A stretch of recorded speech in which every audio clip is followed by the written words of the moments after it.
कप्तान ने उड़ान के दौरान झपकी ले ली थी, पर जगने पर उन्हें खतरे का एहसास हुआ। विमान प्रशांत महासागर में रास्ता भटक गया था और बुरी बात यह थी कि ईंधन समाप्त हो रहा था। पर उन्होंने साथियों को सच्चाई नहीं बताई, क्योंकि बताने से जोखिम बढ़ सकता था। उन्होंने जल्द से जल्द टॉवर को सहायता के लिए कॉल किया, पर रेडियो चालू करते ही दुश्मन की आवाजें सुनाई दी। इतना डर गए कि उन्होंने रेडियो बंद कर दिया और मोर्स कोड से संवाद स्थापित करने लगे। विमान का वजन कम करने के लिए उन्होंने भारी गोले प्रशांत महासागर में फेंक दिए। फिर जल्दी से रास्ता पलटकर सिग्नल तलाशने की कोशिश की, पर दुर्भाग्य से 10 मिनट उड़ने के बाद भी जवाब नहीं मिला। ईंधन के समाप्त होने में कुछ ही समय बाकी था। कप्तान ने तत्काल अपने पीछे के चालक दल को आगाह किया, कृपया प्रशांत महासागर की आपात लैंडिंग के लिए प्रस्तुत रहें। टीम ने निर्देश पाकर तुरंत अपने सामान संजोने लगे।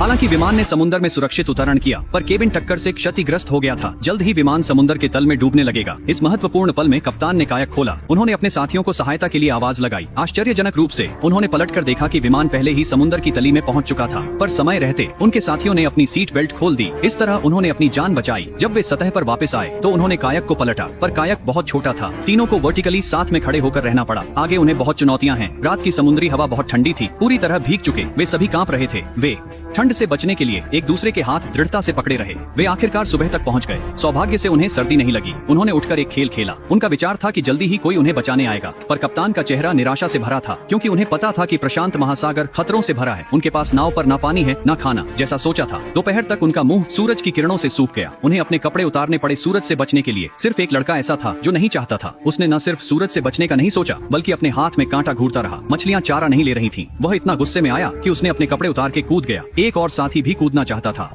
पर तुरंत कप्तान ने उसे रोक दिया, क्योंकि प्रशांत महासागर में सुरक्षित रहने के लिए हमें नाव पर 2 लोगों को रखना जरूरी है। यह सुनकर उसकी पीठ में सिहरन दौड़ गई। वह सभी की सुरक्षा के लिए सारी शक्ति लगाकर वापस तैर गया। कप्तान ने सुझाव दिया कि सभी को नाव के पास आने की मनाही है, ताकि नीचे घूम रहे शार्क उन्हें न देखें, और ऐसा ही हुआ। वे 3 दिन तक बिना